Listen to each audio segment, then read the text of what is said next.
Welcome to Let's Talk. I'm your host, Cass McGowan, and we're here at Sportsplex at Sinclair College to talk about a very important topic, mathematics, the transition from high school to college and university. Just before I go, I want to thank Ed DeShitter, who's the promotion person and PR person at Sinclair, for all the great work you've done, Ed. I really appreciate it, and thanks Sinclair for that. We're going to talk about how students get ready from high school and go to university and college in terms of their preparation. Is it good enough? Is it qualitative enough? What concerns, if any, we have. So, Dr. Seif, you're the Dean of Engineering. What do you see when our students are coming from high school to university? Are they ready? Could they be better prepared? Or what do you think? Well, thank you for having me on the show. The students that come to the university into Faculty of Engineering, they all meet the requirement for admission into the programs that we offer.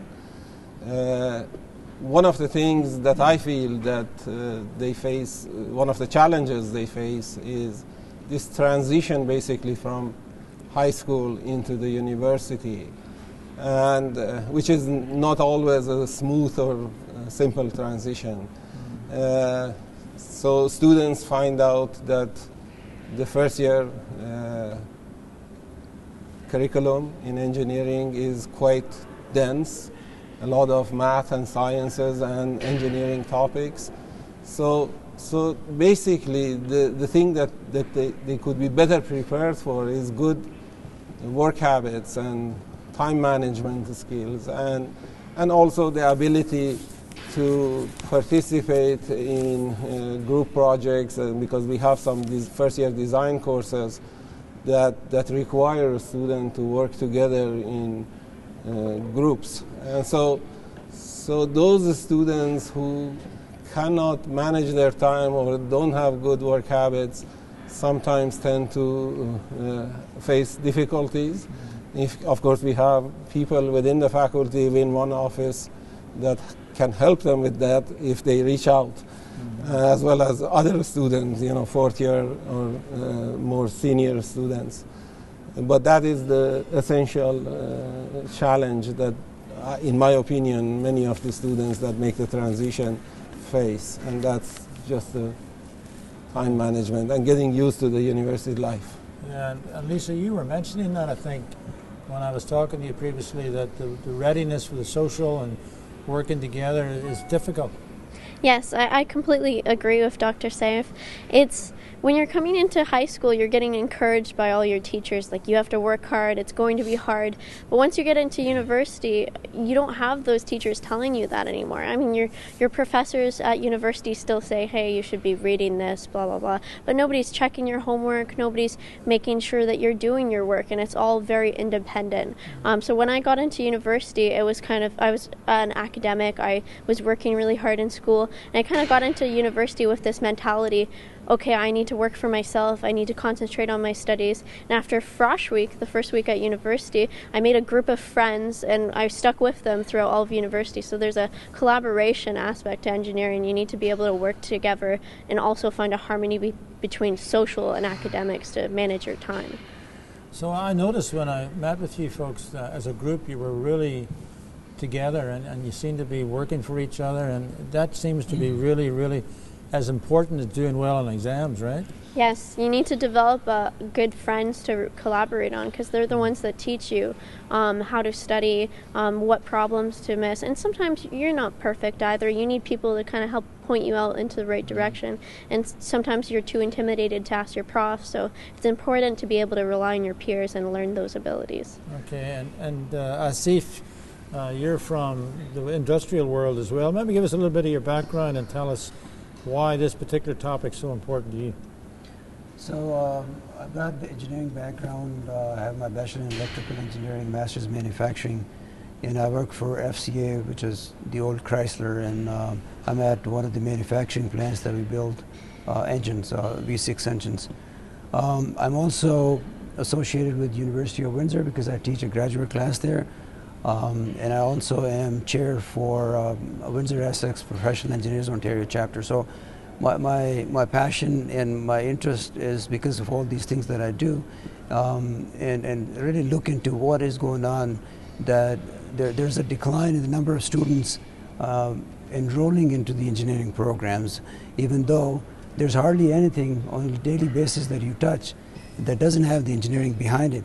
But there's no perception out there about engineering. So that really brings my interest and attention to this, going deeper into it. And what I found is that a lot of time at the elementary level, the grade school level, and high school level, kids are told that you're not good at math, so engineering is not for you, and which is really wrong. And I always like to tell my son's story. My son didn't take a grade 12 level math at the high school, and he was told that you're not good for engineering. While he started the university, started the business, and after the first semester, he came back to me and he said he really wants to get into engineering.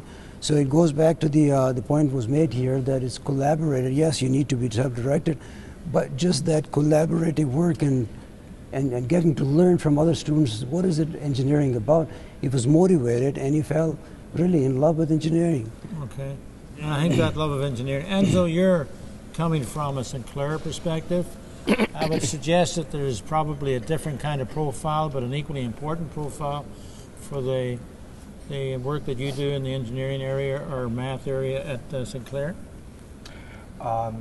Yeah, I mean, university is a little more rigorous than the college. The transition between high school and university is quite a shock. I recall when I was a student going into the university, the rigor and looking at mathematical models from first principles and derivations and proofs was something to get used to. But that's the place for university, and that's how you advance models. At the college, what we do is we take current models and we look at them and the math that applies to them. Now, what should be known, I think it's a misconception out there that the level of math at the college ultimately reaches is not very far, and that's not true. If you take engineering at the college, you get into your calculuses and your methods of integration. Essentially, you end up to about a first-year level university. So the mathematics is everywhere, and we need to take care of that as we're raising our children. Mm-hmm. And how to pronounce your first name? Ashe. Ashe. When I witnessed, as I said, your group, the fact that you were studying the rocket science and all seemed to be a wonderful role model for young people in terms of being a woman. But you did come across certain situations where you weren't given positive motivation to do it was your personal commitment to your own ability that made you a success in many ways, right? 100%. Growing up, I was always really good at math, but I was taking math and French, but in grade 12, for the first time, I took it in English, and I struggled a bit. I had problems with notation, and I had teachers tell me that maybe this isn't a field for you, you're not very good, you should kind of reevaluate your life choices kind of thing. You should go into a field maybe like nursing, because there was kind of, at the time, like a stigma with women in engineering. It wasn't that popular. And I knew my whole life I wanted to do this. I loved space, I loved aerospace engineering, and it's something that I always wanted to pursue. So besides, I didn't really listen to what they had to say, and I pursued it regardless. I had like a lot of grit, and I'm glad I did, because now I'm in fourth year. I'm the only woman in my entire aerospace class, and if So you have nobody to fall out with in terms of being a woman, right? No. Yeah, and I feel like if people don't have that support, they might get discouraged when they hear like negative stereotypes like this, saying they can't do something. But anyone is capable if they really kind of stick to it. So Dr. Montgomery, in terms of the faculty of ed and the teachers, the lady teachers that are coming into the profession, is it not important for them to be role models to our younger people, that your gender is irrelevant in terms of your maximizing your potential? Oh, yes. I mean, gender should be irrelevant. I think we see in the news all the time that it is still very relevant. But the point of a faculty of education, I see, is to contest some of the things that we're finding in our news all the time. I think a role model with respect to math, too, is important. So the pedagogical response, I think, to the student who says, I can't do math, or I don't do math, or I don't get it, is to show them, well, in fact, you do it every day. It's, as was stated here, it's everywhere. And then to link that to the appropriate disciplines, so whether it's engineering, whether it's robotics, whether it's science, whether it's physics or literature, whatever it is. So I think the role modeling works in a few different ways, and that would be another. Okay. So Evan, you're now in your third year? I actually just finished my master's in engineering. Okay. So where are you moving to? What's your aspirations for employment? So I'm looking into the automotive field in the Michigan area. Okay. And I think engineering has set me up really well for job prospects and having skills that are applicable to real world things right out of school. So where did you get your love of engineering? Like, where did that interest come from? Going back to high school And probably even before high school, since I was young, just interest in how things are made, how things work, taking apart things and not always knowing how to put them back together. My mom would get mad at me for that, but always sort of that interest. But then a good support from teachers and family throughout my education allowed me to head into something like engineering and be successful. Any kind of culture shock at the university level? Were you ready for that experience? Would you find it overwhelming? The first year was definitely tough, first and second year of engineering, because of that big shift from high school and just the overall volume of work headed into university. It's not really something that you can prepare for, or at least I didn't feel that well prepared for it, but I learned quickly some good time management and skills to actually deal with all the work. So what kind of message would you give our young people in the audience, be they elementary or high school? You're now going into university next year. What advice would you give them? So I would say that things like science and math that may seem tough, it's kind of like riding a bike. The first time you did it, you may not have been very good, but you kept doing it, you got better, and all it takes is some hard work, determination to actually be successful at it. Okay. I know you enjoyed Felicia math too. Go back to your high school. How easy was it? How difficult was it? What were the major influences in your high school that made you ready?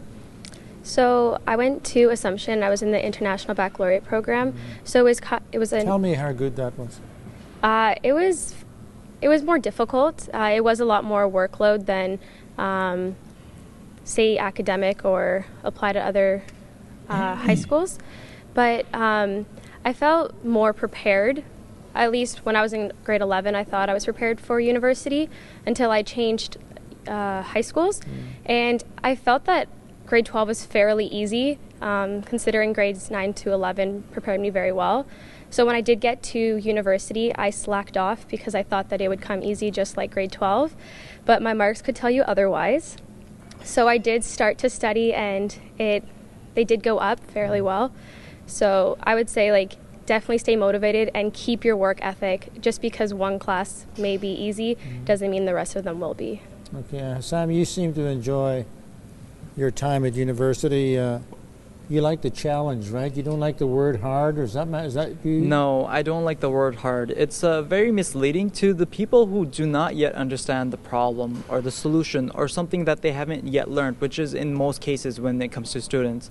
As soon as they hear the word hard or difficult, there's a stigma where they automatically reject the task at hand or create, for example, a wall in their own minds where they convince themselves that, hey, this is my limit. I do not know this concept. I cannot possibly achieve this task. But when the truth is that at the end of the day, everything can be learned and everything has to be learned in order to proceed. And it's very important to know that if you can visualize the problem and the solution, and you can think of solution to the problem, then that's all that matters at the end of the day. Okay. Yep.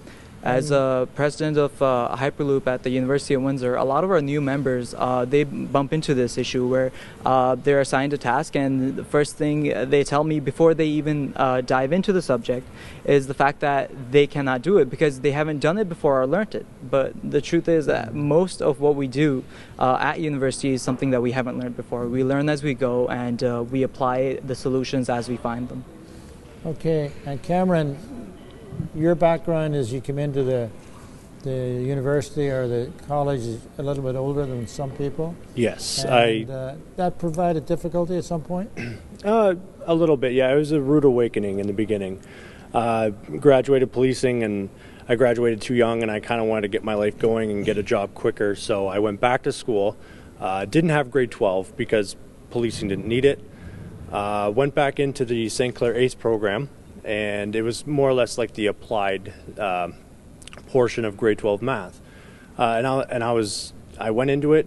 It was fine. Everything was coming easy to me, and I was like, okay, yeah, I can do this. I can do this engineering program.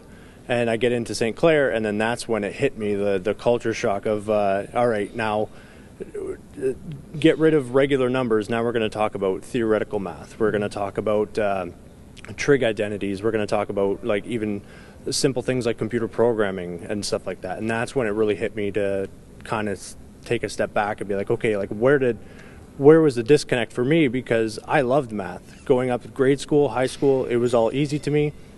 And then all of a sudden St. Clair, college hit, and when I got into that really theoretical based math, that's when I tended to struggle. And I seen that some people were either really logical and they loved math all throughout grade school and high school, and then as soon as they hit post-secondary, they tend to fall off, or other people are the opposite. They don't really like math until they get to the creative aspects of math, and that's when they flourish. Mm.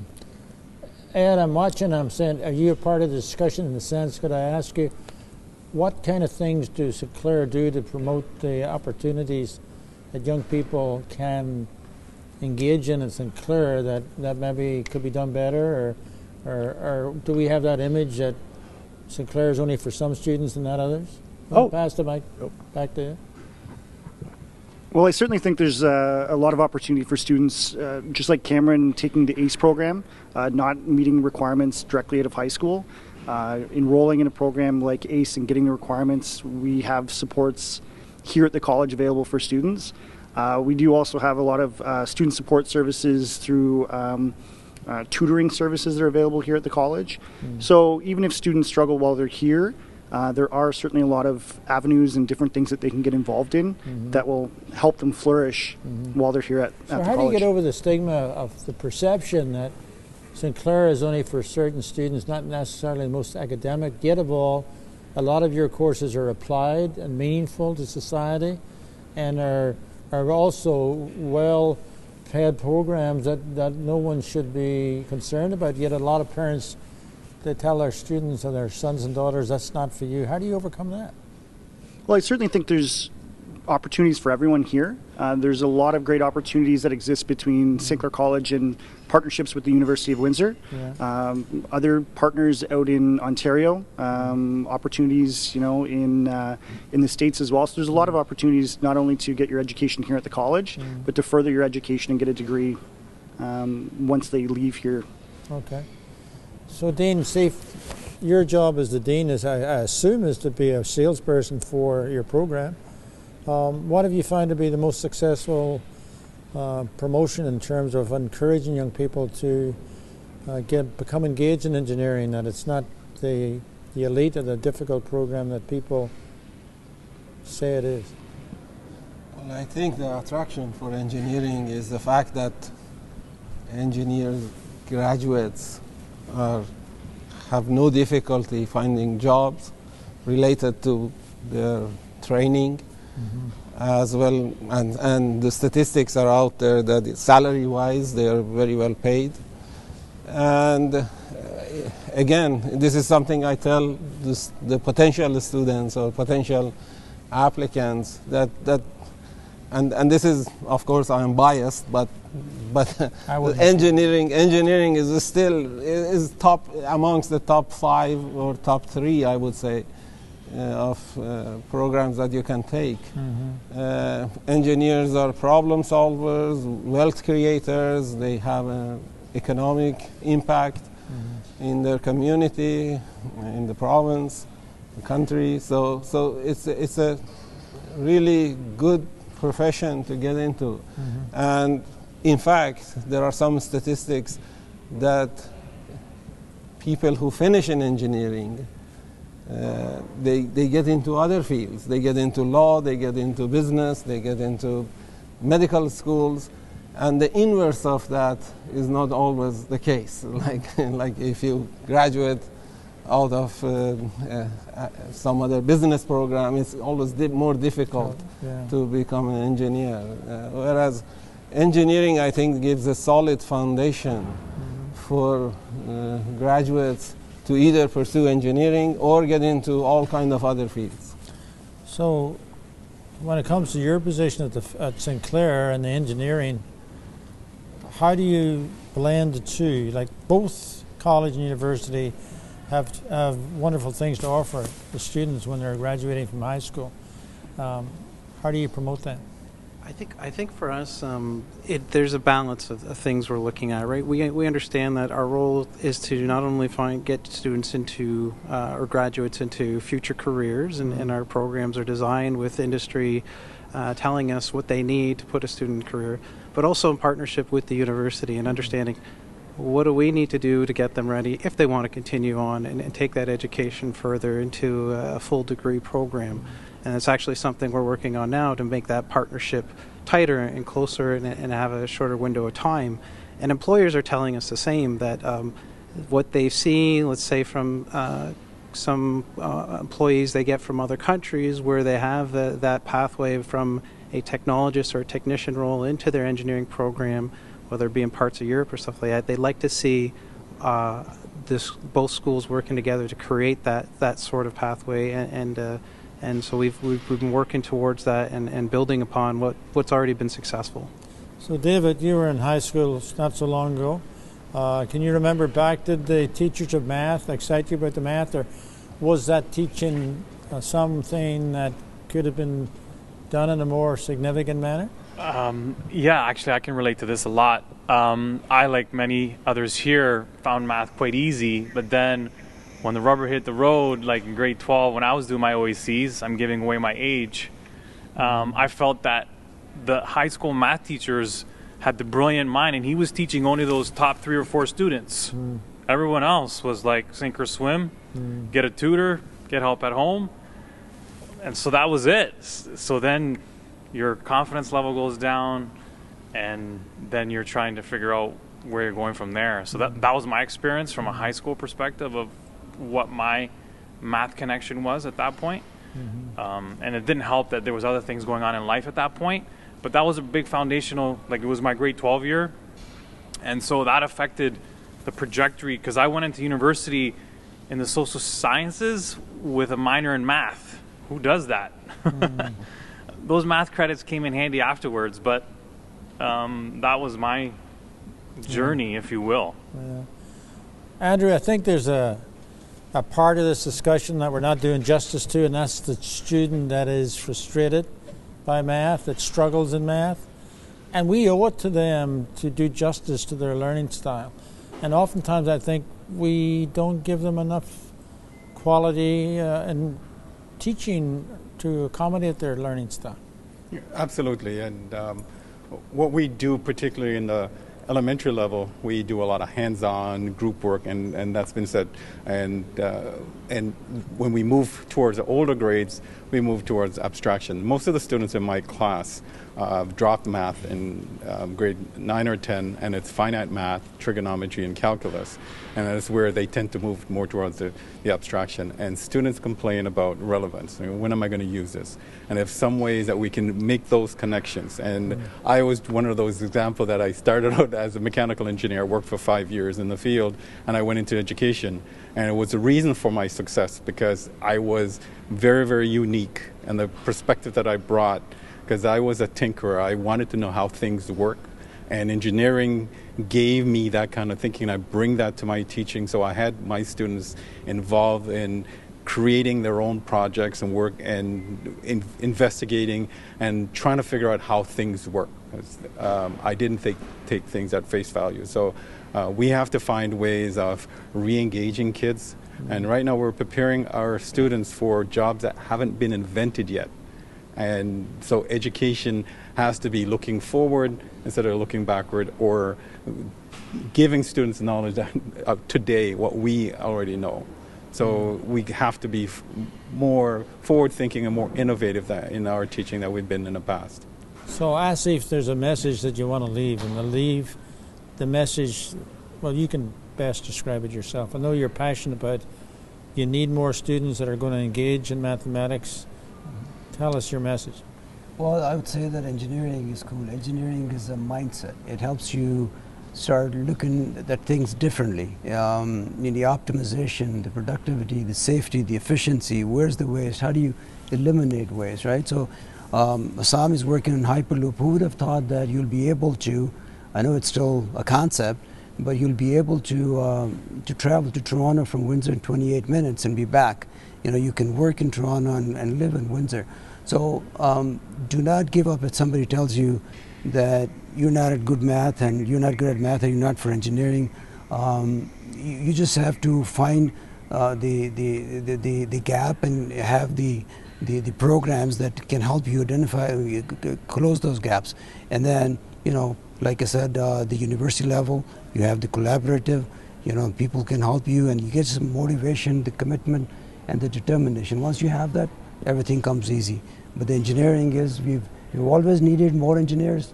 We still need more engineers, and we'll always need more engineers because we have gotten where we are today, but there's a lot more that we don't even know about, and we wouldn't be able to identify and achieve those unless we have those type of engineers with those mindset that will be creative, innovative. And David, you're in the schools all day, every day, seeing all kinds of learners. What kind of message would you give to the parents and the students that you shouldn't give up? There's all kinds of levels of math that you can achieve that's meaningful for you in your lifestyle. Well, the fact that there's all kinds of levels is not unique to any school. That is true. You know, especially in K-12, where we have students that will end up in various places once they leave us. They'll go right to work, they'll go to apprenticeship, they'll go to college, they'll go to university. And I think we're in a unique position now where we can find things to interest our students. We have so much technology that they use and that we have available to us that we can start to bring those ideas